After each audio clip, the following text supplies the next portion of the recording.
Hi everyone, welcome back to the channel.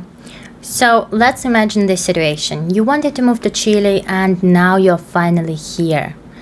What are the first 9 things you have to do in your first week or two? I have prepared the list of 9 things that it's better for you to do when you come in Chile.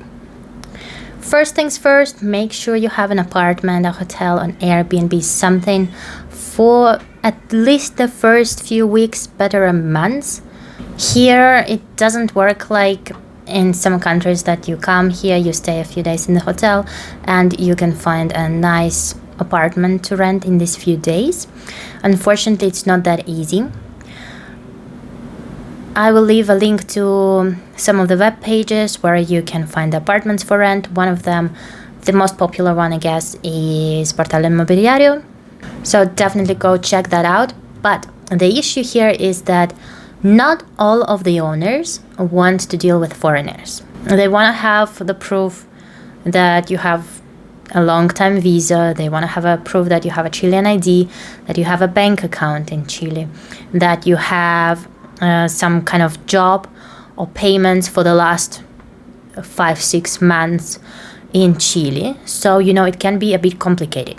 That's why I'm saying that you need to make sure that you have a place to live for at least a few weeks.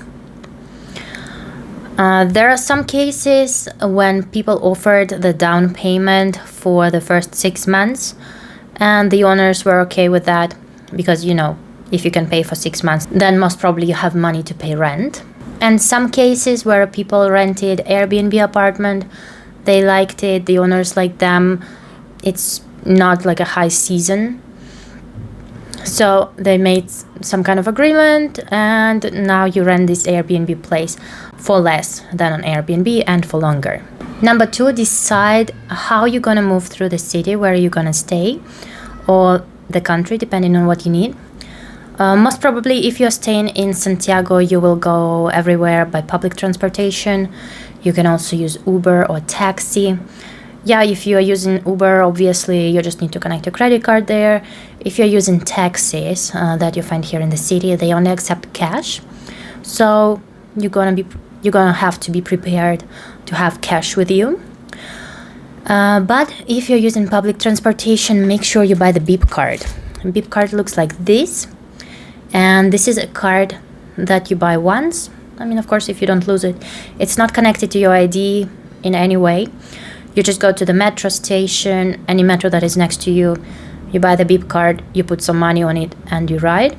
The thing here is that you cannot put money on it online. You cannot pay with a credit card to put money on it, only with cash. And you can only put money on it in some special centers that are normally located near the metros or inside the metro station. So yeah, it's pretty limited, but without beep you cannot use public transportation. And you cannot buy a beep card in a bus or put money on it in the bus. You cannot do it. Number 3, I suggest you get to know your neighborhood, walk around the streets, get to know all the closest pharmacies, supermarkets, police station, hospitals, bus stops, metro, all the necessities. Make sure you know where they are so that in case of emergency or if you just need to go buy some food, you know where to go. And make sure to note when they work. Yeah, because the working hours, they can be pretty different from what you expect or what you experienced in your own country. For example, for me, the supermarket, it's 24/7. Here in Chile, it's not the case. It took me some time to get used to it. The same with the pharmacies. We have a lot of 24/7 pharmacies. Here, not so many.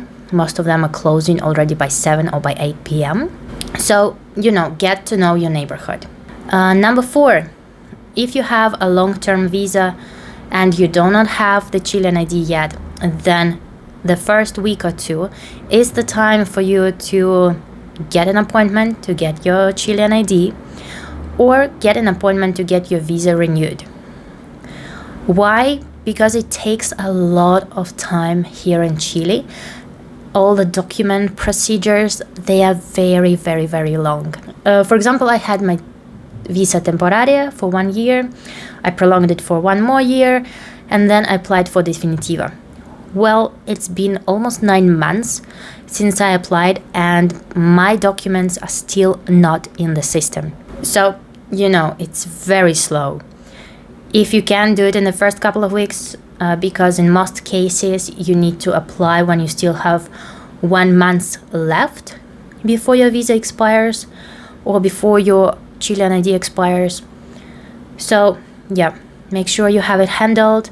Plus, most of these trámites, most of these applications you can do online. So you don't even need to go anywhere. Just get all the necessary documents and apply for the visa, prolongation of visa, or your Chilean ID. Number 5, if you already have a Chilean ID, if you already have cedula, open a bank account. It does not take a lot of time. You can find some free accounts that don't take any money for you to open it. Open a bank account, get a debit card. Then in case when you work for some Chilean employee, or if you have like some money movement you need to make, you have an account where it can happen. The most popular bank that opens accounts for all the foreigners is Banco Estado. There are limits. If you're a foreigner, if you do not have passport or definitiva, you can only open account in peso and only in a few banks. 2 most popular ones are Banco Estado and Falabella. Not the best ones, I will tell you right away. Like Banco Estado is one of the worst banks I have ever seen in my entire life. And I work in a bank industry, so you can imagine. But unfortunately, as a foreigner, you do not have another option. And if you need to have a bank account in Chile, then this is the only way to get it. Number 6, if you haven't already brought it with you, then get an adapter to charge your electronics, to charge your phone, your laptop, whatever. Most probably the outlets in Chile are different from the outlets you have in your country. So you will need an adapter. If you didn't buy it before you came here, this is the time for you to buy it, just so that you are not left, deviceless. Number 8, I suggest that you go on Facebook and you find the group of your community there. For example, I am in the communities like Russians in Chile, Russian girls in Chile, raising kids in Chile, and so on. Why is it important? Well, especially if you're coming here without knowing any Spanish, there you can find help, you can ask questions, and let's be honest, sometimes you miss your country, you miss your home. It's nice to have people having the same background. For emotional support, go on Facebook, find it. Facebook is extremely popular in Chile, so you will definitely find there a group that suits all your criteria. Plus, maybe you don't have enough furniture in the apartment you're renting, and somebody is moving away from Chile back to the homeland, so they're gonna be selling some things for cheap. And you can negotiate the price in your own language. Also nice. Number 8, buy a local SIM card. It's gonna help you a lot. You don't have to pay for roaming, and it's nice to have a Chilean number attached to you. Even when you fill in the application in the bank or at your company, it's always nice to have a local phone number. So take your passport or take your Chilean ID, go to whichever mobile center suits you or whichever is closest, and buy a local SIM card. I'm using WOM right now because they offer a very nice package with unlimited internet, and this is what I'm using the most. So you can use WOM as well if you wanna. And last but not least, figure out about your insurance. What I mean by figure out your insurance? Well, health insurance is extremely important. It's super expensive here if you do not have the health insurance. So if you're coming here with some traveler's insurance that you already have, okay, you're covered. You also need to understand for how long. Or try to open the easiest one, which is the FONASA. You will need the Chilean ID for that. So open FONASA, have this insurance. So in case of emergency or if you need to see a doctor, you have some coverage at least.